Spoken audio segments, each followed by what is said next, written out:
quand je suis rentré chez moi ce soir en voiture, j'y ai réfléchi, je me suis dit, ok, ça y est, j'y suis arrivé enfin. C'est-à-dire que voilà, cette personne-là a dit un truc qu'elle n'aurait jamais dit, mais en fait, c'est sorti tellement spontanément, naturellement, c'est parce que elle a été touchée, elle a ressenti un truc face à ça et elle n'a pas pu s'en empêcher de le dire et puis c'est sorti tout seul.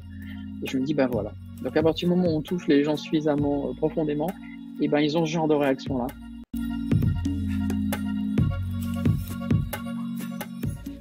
Oui, bonjour Boris, merci d'avoir accepté cette interview. Et pour commencer, je demande toujours la même chose, est-ce que tu peux te présenter et voilà, nous dire un petit peu ton parcours du moment où tu as découvert la magie jusqu'à aujourd'hui. T'as combien de temps? Parce que ça fait 35 ans, donc on va condenser un petit peu alors. Ouais, voilà.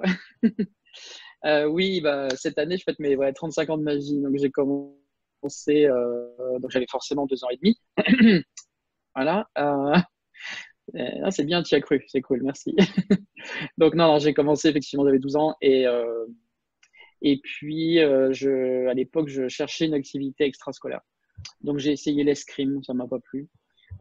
J'ai fait un peu de tennis, etc. Mais bon, j'ai cherché quelque chose, enfin, autre chose que forcément du sport. Et mon papa travaillait à la poste. Il a un de ses collègues qui faisait de la magie en amateur. Et puis, il est venu manger un soir à la maison, puis il m'a fait du close-up. Alors, le close-up aujourd'hui, en 2020, forcément, c'est devenu monnaie courante. Mais à l'époque, il y a 35 ans, moi, le close-up, j'en avais jamais vu, quoi. Pour moi, la magie, c'était sur scène avec les grandes boîtes, des assistants, etc. Et puis, j'ai vu la magie à 10 cm de mes yeux. Je me suis dit, mais c'est génial. En fait, c'est ça que j'aimerais faire. Et puis, voilà. Et puis, en fait, il y avait un petit club dans une maison de quartier qui se réunissait tous les mardis soirs. Et puis, il m'a dit, mais viens, on est 4-5. Et puis, il y a une bonne ambiance. Et puis, on s'échange des trucs. Et puis, il y a un magicien professionnel qui vient nous voir régulièrement. Et puis, voilà, il nous enseigne des choses. Et puis, tu verras bien. Et puis, bah, ça a été la piqûre immédiate, tu vois. J'ai attrapé, voilà, on va dire reprendre en ce moment le virus de la magie, mais c'est le cas. Et donc, du coup, j'ai tout de suite senti que c'était ça que je voulais faire.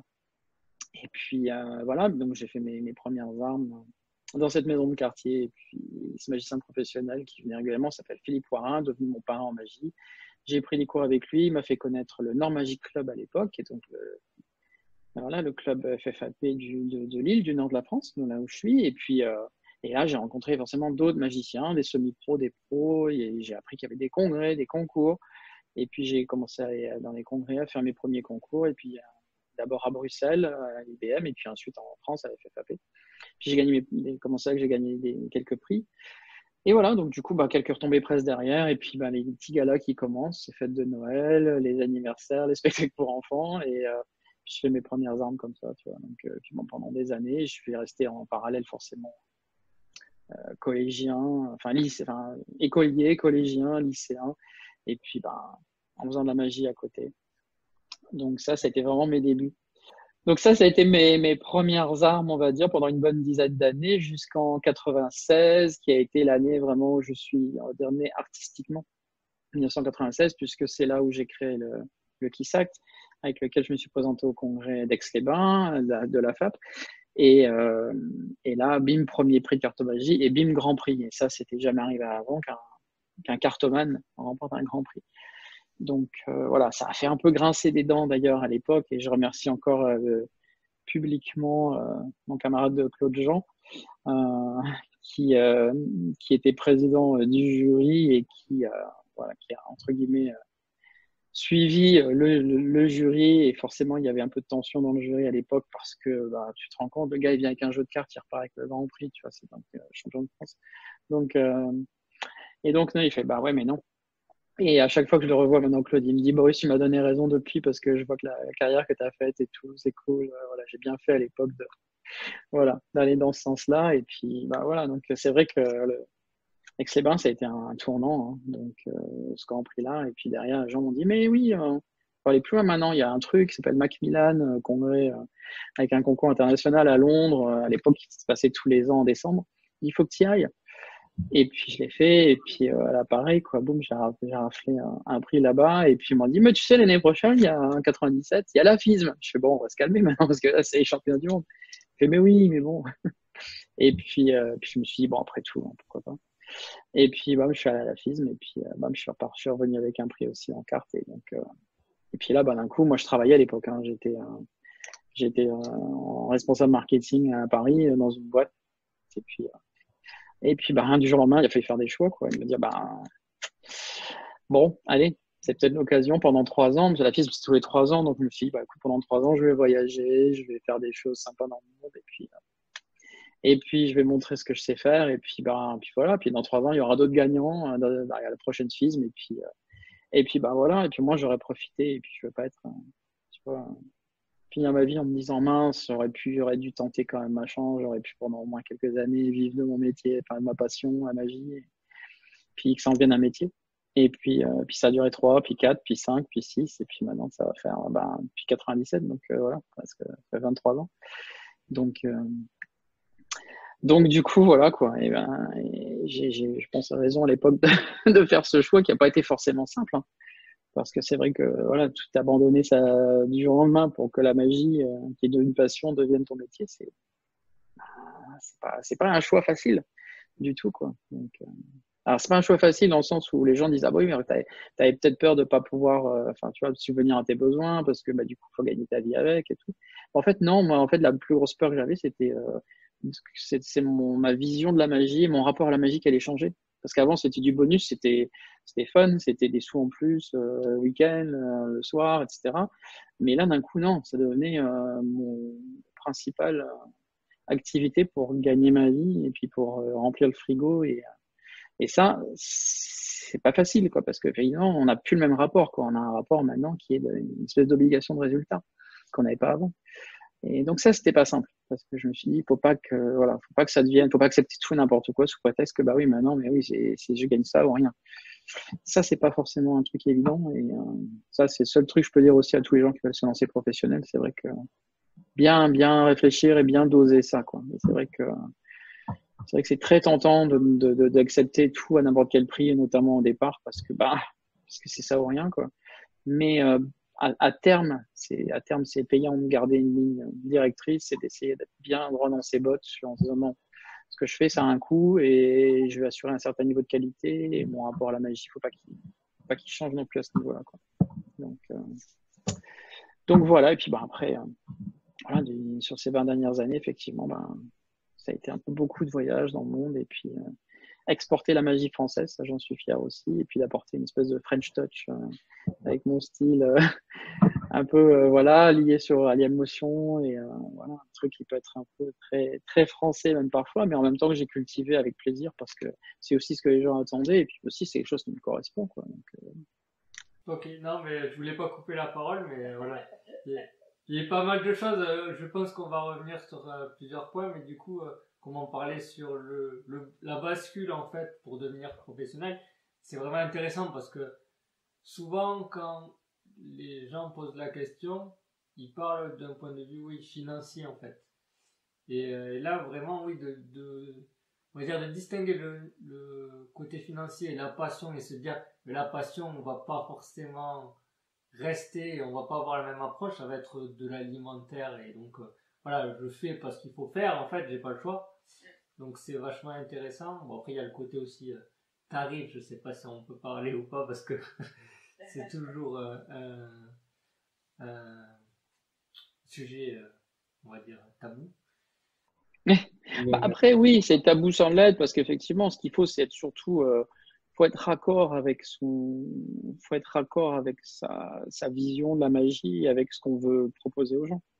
C'est-à-dire qu'effectivement, si au début, quand on se lance, on se dit bah oui, mais on me propose un truc mardi soir qui est 3 ou 4 fois moins que mon tarif habituel, il faut pas accepter. Je suis désolé, mais non, parce que forcément, si on accepte à ces tarifs-là, après, bah oui, si on bosse bien derrière, on va être rappelé. Mais on va être rappelé, ah tiens, t'as fait une soirée pour machin l'autre fois, etc. Et puis on a vachement aimé. Et puis alors on a appelé notre pote parce que c'est lui qui l'a organisé. Puis quand il nous a dit combien tu prenais, on a dit c'est génial en plus, il prend pas cher et tout. Donc et là tu peux pas dire bah oui mais bon, oui là je le connaissais. Ah si on peut le dire mais bon et l'autre il va pas comprendre, il va dire bah non si tu l'as fait l'autre soir nous c'est pareil, tu fais pas même payer. Le problème c'est qu'à force on va s'enferrer dans un réseau et dans des tarifs qui forcément vont être nivelés vers le bas constamment. Et c'est pas bien. Donc, c'est dur qu'au départ de dire forcément, bah oui, mais non. Alors oui, on peut négocier, oui, on peut faire des efforts sur les tarifs parce qu'il y a des circonstances qui font que, parce que bah, les tarifs, je les ajuste aussi en fonction de ce que les gens veulent et de la prestation, de sa durée, etc. Mais dans une certaine limite. Et après, sinon, on n'est plus crédible non plus, quoi. Donc, puis moi, je peux pas arriver en disant, bah oui, alors vous avez fait quoi? Ah ben, j'ai fait 5 fois le plus grand cabaret du monde, j'ai gagné un pro championnat du monde, j'ai fait ci, j'ai fait ça à Las Vegas. Et bon, vous demandez combien? Puis vous demandez un tarif, et gars, enfin, bah, il y a un problème, quoi. C'est soit, soit il m'a pipoté sur ses références, soit le mec, ça va pas, quoi, pour qu'il demande un tarif comme celui-là avec les références qu'il a. Donc, il y a un moment, faut juste être, voilà, faut être raccord euh, avec ses compétences, avec la qualité de son travail, et puis aussi, voilà, et faire les tarifs en conséquence. Et c'est sûr que c'est difficile au départ quand on se lance et qu'on a plus que la magie pour vivre comme revenu et de le raccrocher en disant bah non désolé et puis de se dire bah oui mardi soir j'avais rien, j'aurais pu prendre un petit billet mais je le prends pas parce que bah non, parce que j'estime que la qualité de mon travail elle n'est pas à hauteur du tarif qu'on me propose et puis deux parce que voilà j'ai envie de garder voilà un certain niveau de qualité de prestation et donc et forcément de référence et de tarif et tout ça ça doit être forcément ça doit être raccord. Donc, c'est pas simple au début, mais par contre, c'est une stratégie à terme qui est payante. Donc, c'est ça. Donc, à terme, effectivement, ben, bizarrement, au début, on a beaucoup de gens qui négocient ou qui ont un tarif super bas, etc. Puis après, quand on est raccord, et ben, les gens qui vous rappellent, c'est des gens pour qui on a travaillé ou qui ont entendu dire que, ou qui vous connaissent ou de réputation. Et puis d'un coup, ben, oui, on est sur un niveau de tarif qui est normal, quoi. Donc,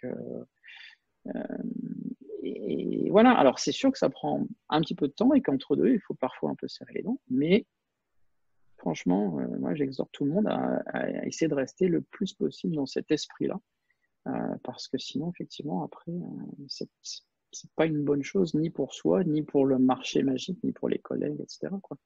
Donc, mais bon, là on parle beaucoup de tarifs et de choses, etc., mais c'est vrai, comme je te l'ai dit, c'est vrai que c'était surtout moi, c'était vraiment me dire, mais bon, voilà, quoi, il faut que je continue à créer, à prendre plaisir à ce que je fais, de la même façon qu'avant, sachant que derrière, effectivement, c'est ça qui fait gagner ma vie, mais voilà, mais mon rapport à la magie, je vais essayer de garder le plus, voilà, le plus fidèle possible à ce qu'elle m'a toujours donné, m'a fait ressentir.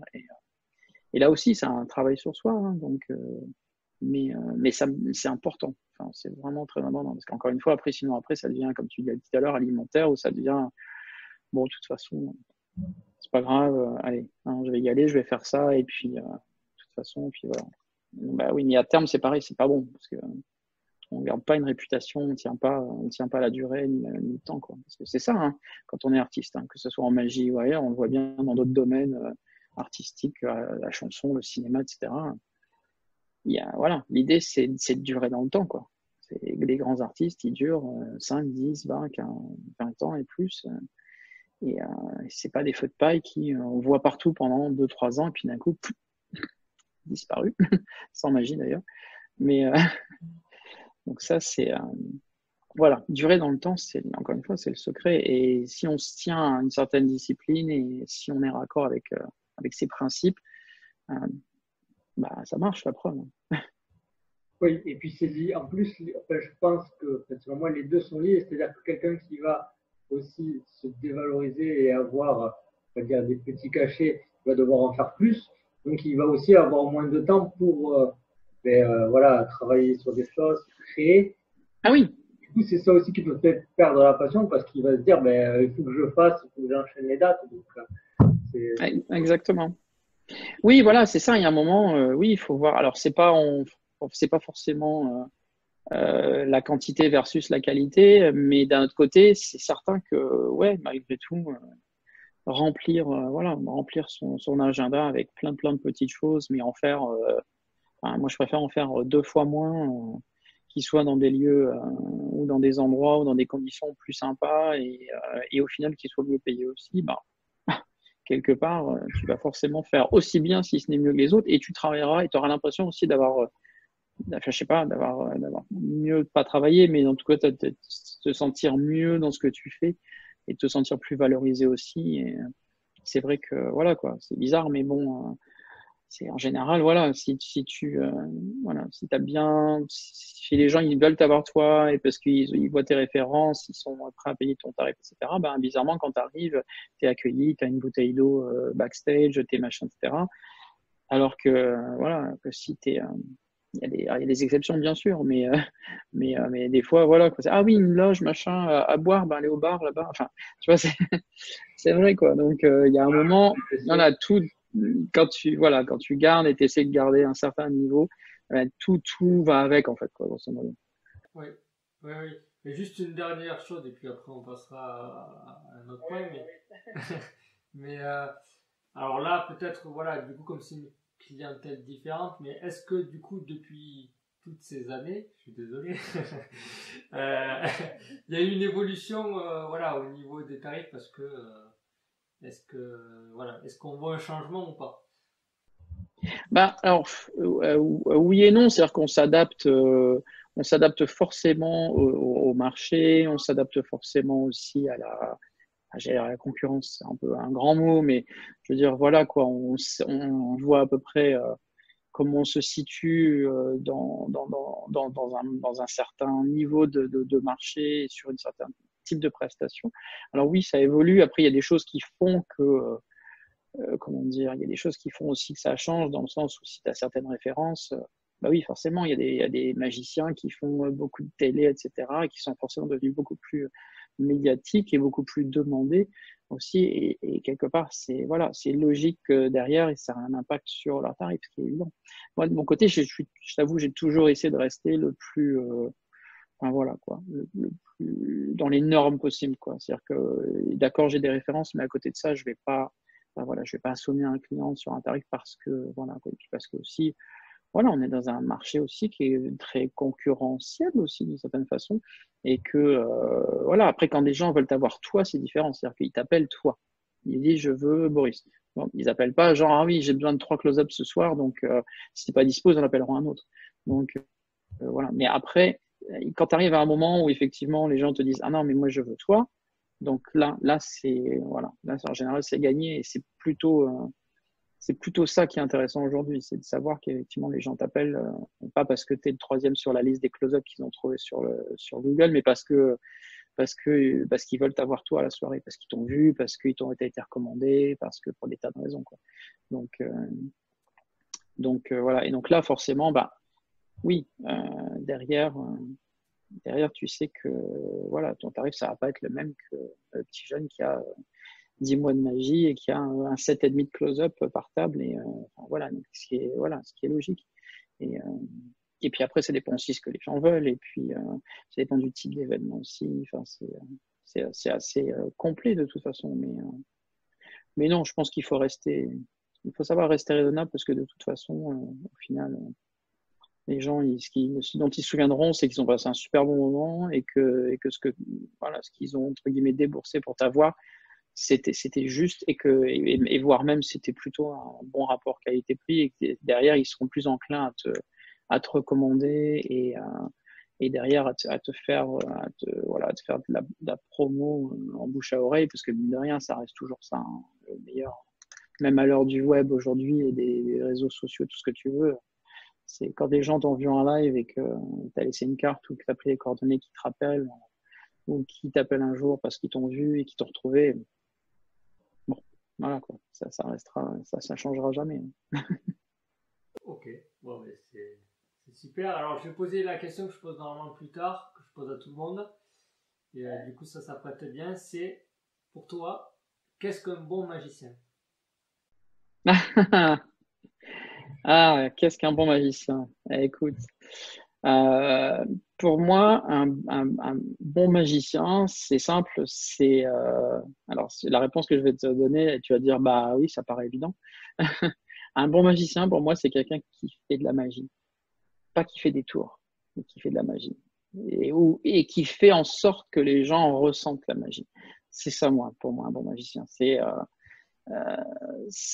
à partir du moment où, après ta prestation, les gens, ils sont encore en mode genre, waouh, ils en parlent, on voit qu'ils ont été touchés, ils ont été surpris, ils ont été émus. Là, tu te dis, c'est bon, il y a eu quelque chose. C'est pas juste le mec qui arrive et puis hop, et je prends ma valise, oh, je sors, ah non, attendez, je vais vous montrer plutôt celui-là d'abord, il est marrant, et hop, je le remets, machin, etc. Alors les mecs vont passer un bon moment, il est divertissant, le garçon, c'est très bien, mais je suis pas certain qu'à l'issue de son passage ou de sa prestation, les gens aient l'impression d'avoir vraiment vu un magicien, ou tout du moins d'avoir vu un bon magicien. Ils ont vu un bon entertainer, ils ont vu quelqu'un qui les a fait marrer, ils ont vu quelqu'un avec qui ils ont passé un bon moment. Et c'est très bien, hein. Moi, j'ai aucun souci là-dessus, tout va bien. Mais bon, si on veut se prétendre magicien, il y a un moment, il faut quand même toucher les gens et il faut leur faire de la magie. Donc, et c'est pas lié à l'accessoire, c'est pas, on peut faire de la magie avec des cartes, comme on peut faire de la magie avec des ballons, avec n'importe quoi. Voilà, si on y met son âme et si on arrive à toucher les gens d'une certaine façon, il n'y a rien de tel. Donc, je peux donner un exemple là-dessus. Tiens, il y a un jour où j'ai eu la bascule dans ma vie, alors c'était assez longtemps, et entre le moment où je me suis rendu compte que je faisais des tours et qu'il ne fallait pas faire des tours, mais qu'il fallait faire de la magie. C'est que moi, je suis cartomane, tu le sais, personne n'est parfait. Donc, je fais beaucoup de tours de cartes. Et pendant très longtemps, je faisais mes trucs, je faisais du déambulatoire, du table à table, etc. Et puis, j'entendais très régulièrement: ah, mais alors c'est super ce que vous faites. Combien de temps vous passez par jour à travailler, à manipuler? Ah, ben c'est beaucoup d'agilité du doigt, j'imagine quand même. Hein, et en fait, bon, bah, tu répondais gentiment aux gens, etc. Mais très honnêtement, à l'intérieur de moi, ça me saoulait, quoi. J'avais pas envie d'entendre ça, quoi. Je me dis, mais ok, alors c'est des questions légitimes que les gens se posent, certes, mais il y a un truc qui va pas, quoi. Donc, j'ai commencé à réfléchir ma magie, à retravailler des choses, etc., à changer différents outils de travail. Et je suis plutôt parti sur cette voie de me dire, mais en fait, je fais des tours de cartes pour l'instant, mais c'est pas ça qu'il faut que je fasse. Il faut que je fasse de la magie avec des cartes. Voilà, ou avec autre chose. Mais en tout cas, si c'est les cartes, voilà, il faut d'abord que ce soit de la magie avant d'être des tours. Et donc, j'ai commencé à réfléchir à nouveau comment je pouvais retravailler tout ça et faire en sorte que voilà, ce que je présente, ça soit différent. Et un soir, super soirée, tout le monde en costume, smoking, longue robe de soirée pour les filles, etc. Et donc, le truc, soirée très, très chic. Et je fais un truc à un moment à une dame. Et donc, je ne sais plus ce que c'était, je révèle la carte, peu importe. Et elle me regarde et elle fait oh, et elle lâche le mot qui commence par P, tu vois. Donc, elle me regarde, elle fait oh, et d'un seul coup, elle devient rouge pivoine. Elle se confond d'excuses, elle s'excuse auprès de tout le monde autour d'elle, parce qu'on était un petit groupe, il y avait 6-7 personnes, je pense, à ce moment-là. Et la pauvre, elle s'est plus où se mettre d'avoir lâché ce mot comme ça devant tout le monde, et un mot qu'elle aurait jamais dit en société, surtout comme ça, dans un cadre comme celui-là, avec une soirée comme celle-là, etc. Donc forcément. Et en fait, tout de suite, je l'ai rassurée, je l'ai presque pris par le bras, etc. Et je lui ai dit, mais en fait, madame, pardonnez-moi, mais vous n'avez absolument pas à vous excuser, parce qu'en fait, vous ne vous rendez peut-être pas compte, mais en fait, vous venez de me donner à l'instant le plus beau compliment que j'ai jamais eu en présentant de la magie. Et elle m'a regardé un peu interloqué en disant, mais attends, et je lui ai dit, mais si, c'est parce qu'en fait, voilà, là, vous ne pouviez pas me donner meilleure réaction que ça. Et vraiment, je vous en remercie. Et donc, tout de suite, forcément, ça l'a un petit peu, bon, ça l'a fait sourire parce qu'elle disait, bah, pourquoi il me dit ça, je comprends pas, etc. Mais du coup, elle est retombée un petit peu, puis elle a bien vu que c'était pas si grave que ça au bout du compte et tout. Bon, voilà. Puis quand je suis rentré chez moi ce soir en voiture, j'y ai réfléchi, je me suis dit, ok, ça y est, j'y suis arrivé enfin. C'est-à-dire que voilà, cette personne-là a dit un truc qu'elle n'aurait jamais dit, mais en fait, c'est sorti tellement spontanément, naturellement, c'est parce que elle a été touchée, elle a ressenti un truc face à ça, et elle n'a pas pu s'en empêcher de le dire, et puis c'est sorti tout seul. Et je me dis, ben voilà. Donc à partir du moment où on touche les gens suffisamment profondément, et ben ils ont ce genre de réaction-là. Et là, ça veut dire que ouais, il s'est passé quelque chose. C'est quoi? Ben, elle a vu de la magie, ou elle a ressenti la magie. Et depuis, moi, c'est ça. Enfin, j'adore. C'est le moment où tu fais ton truc et le gars il dit, je te jure, si c'est la carte, tu sors. Ou, ou alors non, de toute façon, si c'est ça, je m'en vais. Je quitte la table, c'est pas possible. Enfin, voilà, quoi. Ou sinon, voilà, les gens me disent, mais tu te fais jamais frapper, ou enfin voilà, c'est ce genre de réaction là maintenant que j'attends et que j'adore, parce que je me dis ok, c'est pour en arriver là, tu arrives avec un jeu de cartes Et au bout de pas 1 heure, quoi, c'est pas comme un film qui dure 1 heure et demie où à la fin, tu es là, tu as eu pendant 1 heure et demie de l'émotion qui t'est montée, puis tu pleures à la fin. Non, là, c'est tu arrives à une table avec un jeu de cartes et 6 minutes plus tard, tu te fais menacer de te faire sortir ou ou tu te fais pas limite insulter, mais gentiment dans le sens où, voilà, parce que les gens, ils sont tellement méchants, mais c'est pas possible. Et, euh, et là, tu te dis, ok, t'es sur la bonne voie. C'est bon, c'est vers ça qu'il faut tendre, en fait. Et voilà, et ça, j'adore. Donc voilà, donc un bon magicien, pour répondre à la question, je pense que c'est quelqu'un qui est capable de générer ce genre de réaction chez les gens. Donc de les toucher, de les émouvoir, de tout ce que tu veux, mais voilà, qui ne ressortent pas indemne de ta prestation, qui leur faut un petit peu de temps. Comme quand tu vas au ciné et que tu sors de la salle et tu sais plus t'as garé ta voiture parce que tu es encore dedans, parce que s'est passé quelque chose, quoi.